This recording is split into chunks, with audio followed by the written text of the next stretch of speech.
Okay, so at this point we have a geometry. Now let's get our hands dirty with a mesh.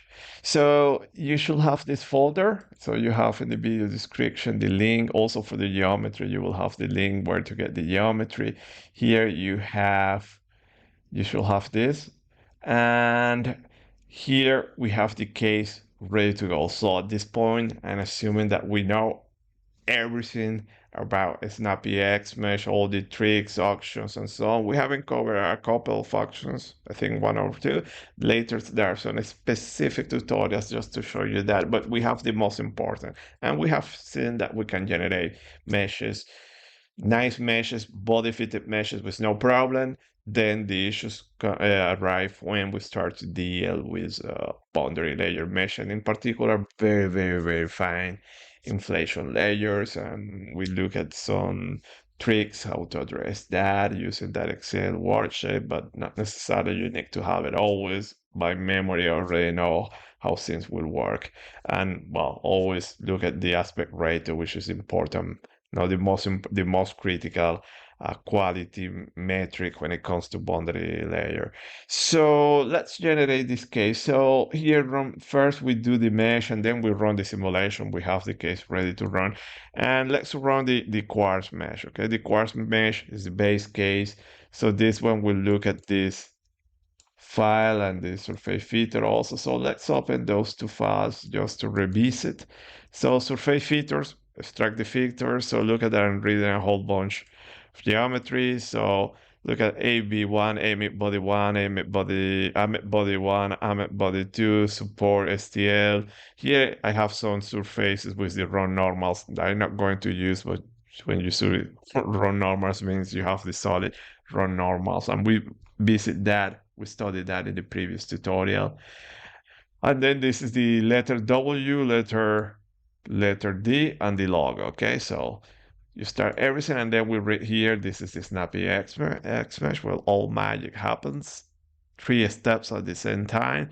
I read in 3 geometries, and let me stop here to show you what do we have. So this is the peculiarity in this case, because pretty much the rest is the same, but just to show you something else. So look at that, we're reading Ahmed 1, Ahmed 2, Ahmed 3, okay? And also we're reading Ahmed body STL. Okay, so let's look at this. First, Ahmed body STL. So as you can guess, we have the whole Ahmed body there. No problems. There are no regions. We have seen a few techniques to extract the regions. It will be up to you if you want to do it. But let me show you now the other 2 geometries. We have AB1, AB2, and the other was support. Let me see if I'm not mistaken. It was AB1, AB2, and support. And look at that.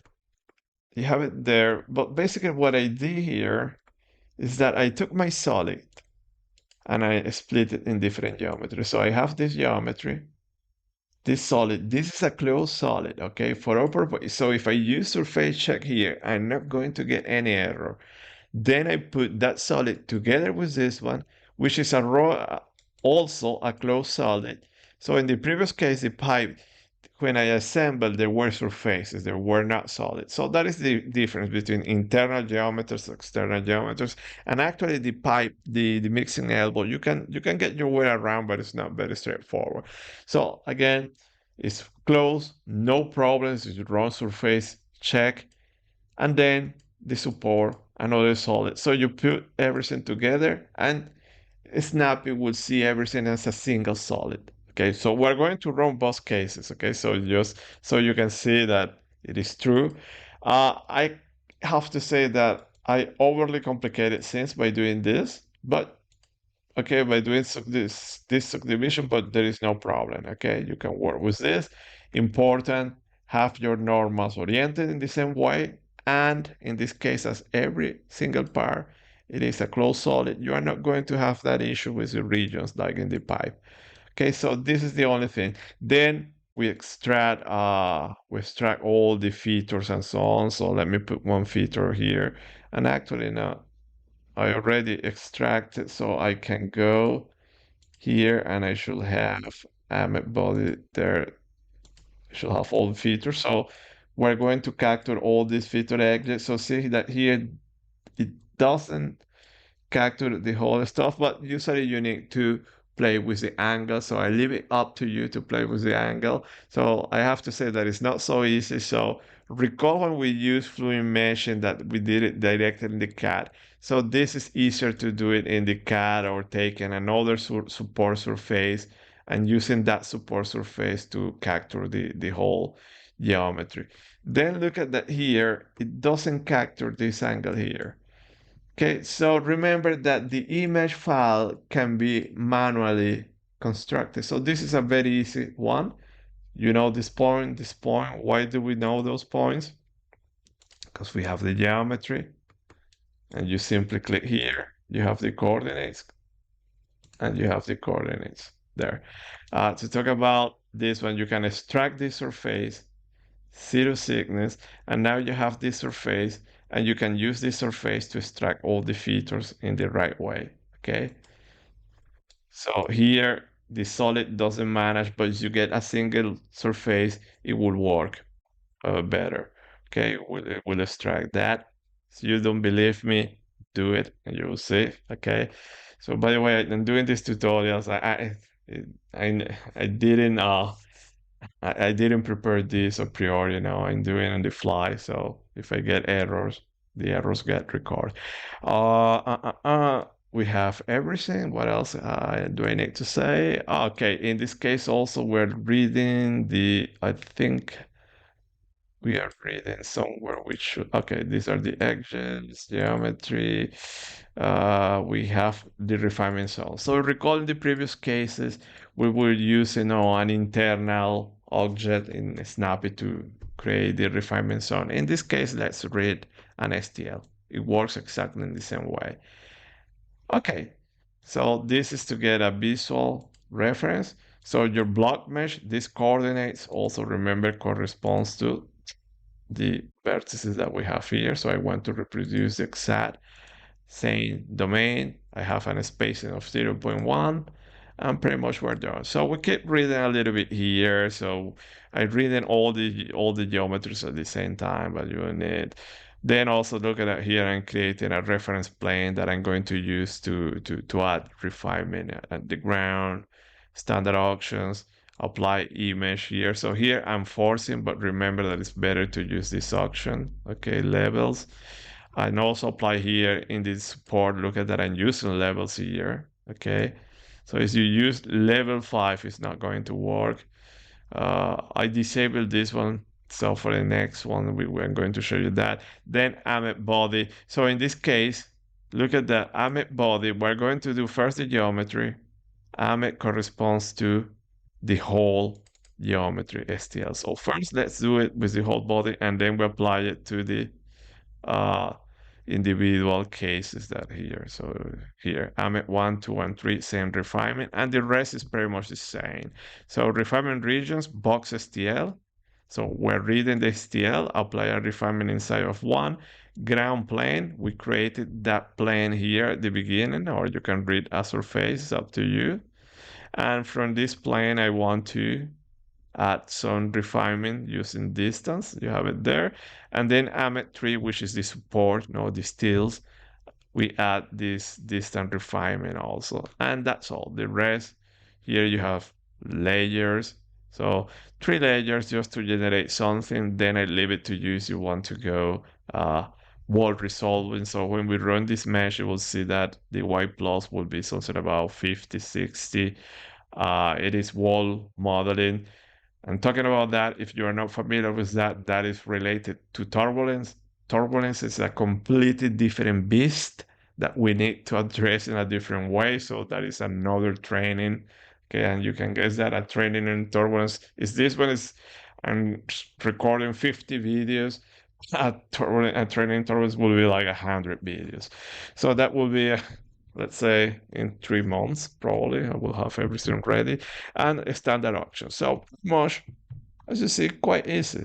The only thing that we're missing is the visual references, like with a nice commercial tool. So let's run this mesh. and it should be something not very time consuming. And first, recall that we're doing the mesh using the whole body. Okay, so we're using here the only difference is here. Okay, we have a single patch, and let's wait for the final result. Okay, we have a mesh. Look at that. No orthogonal, so just one, but nothing to worry. But without looking at the log file and the coverage of the boundary layer, let me go back to the geometry. And if I look the geometry, where I will have in my boundary layer problems, well, likely my problems will be here. The rest will work well, but likely will be here and also with the ground in this intersection. So that is another trick. Probably there will be a very specific video to address that. That is the most tricky part, I have to say, with boundary layer. They're already tricky, but when you have this oh angles like this, straight angle, it is tricky. But there are some options, not guaranteed that it will work. But any case, so without looking, that I know that it will generate a good mesh, but when I visualize, I will have some problems there. So look at that, the coverage, this is the ground, and then the Ahmed body. So remember that not always this is telling you the truth. So you need to visualize, but the rest is a perfect mesh. Okay, so very good. So we need to visualize to see if it is perfect. No? So let me go here, and I have an state and should be bottom view mesh there. Okay, and okay, body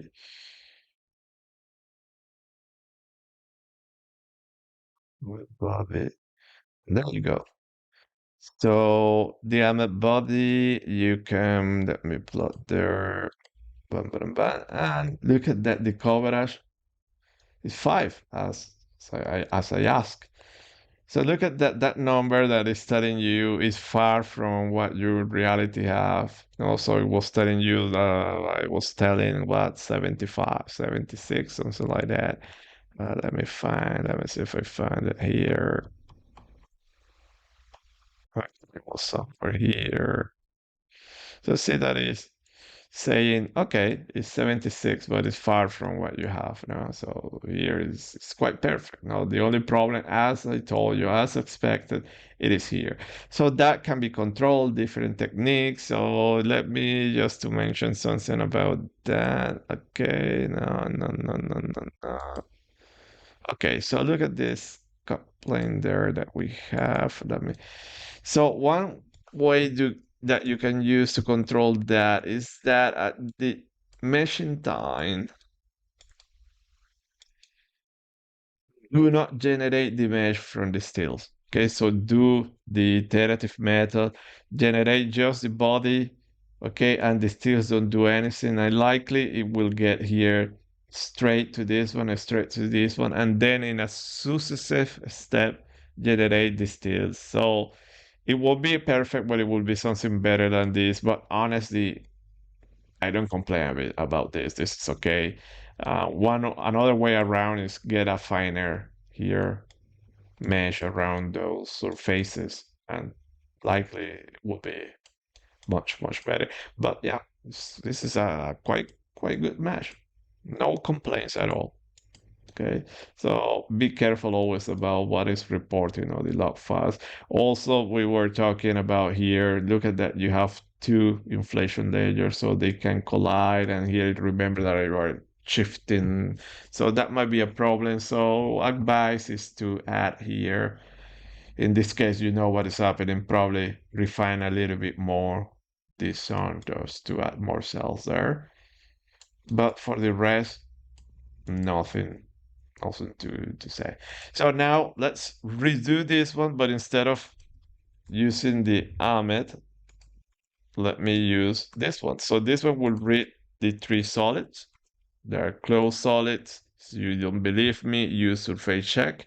and you have the solids, and you will see that those are perfect solids.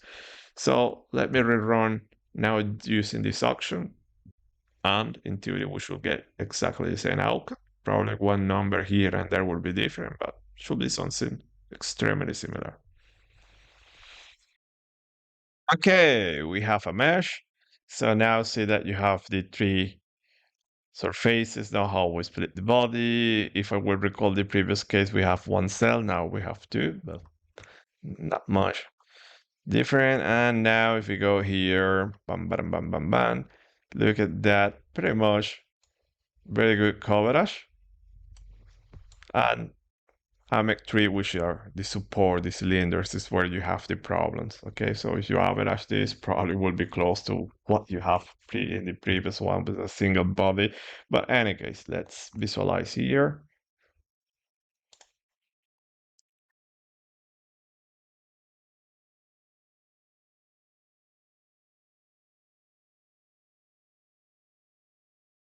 So I can go here. Let me. So exactly the same. Perfect coverage, except here. I'm pretty much the same result. Okay, nothing to add here. Okay, if you look at the cut planes, yeah,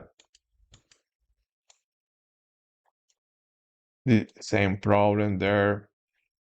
Can try the same method. Okay, one other is that you can add one layer. Usually, one layer works. You add it here, and then use refine wall layers. I think there's one of the first videos with the cylinder. I show you that refine wall layer, and it can give you some results. But look at that. Don't try to overdo stuff. So this is just small portion. So this won't change your solution, in my opinion. Then we will need to assess. But honestly, it won't change much your solution. Okay. So don't waste too much time solving that. Waste time in getting a good boundary layer in the main body. That would be okay. That will be. Let me show. The main body will be in this portion. So in all this, try to get the good boundary layer, and then the cylinders is something secondary. Okay, so this is it. We have a mesh. We are ready to run, but before running this case, I need to talk a little bit about boundary conditions, okay? And I have to introduce in the next video a short lecture on how to set up that. Okay, thank you. See you next time.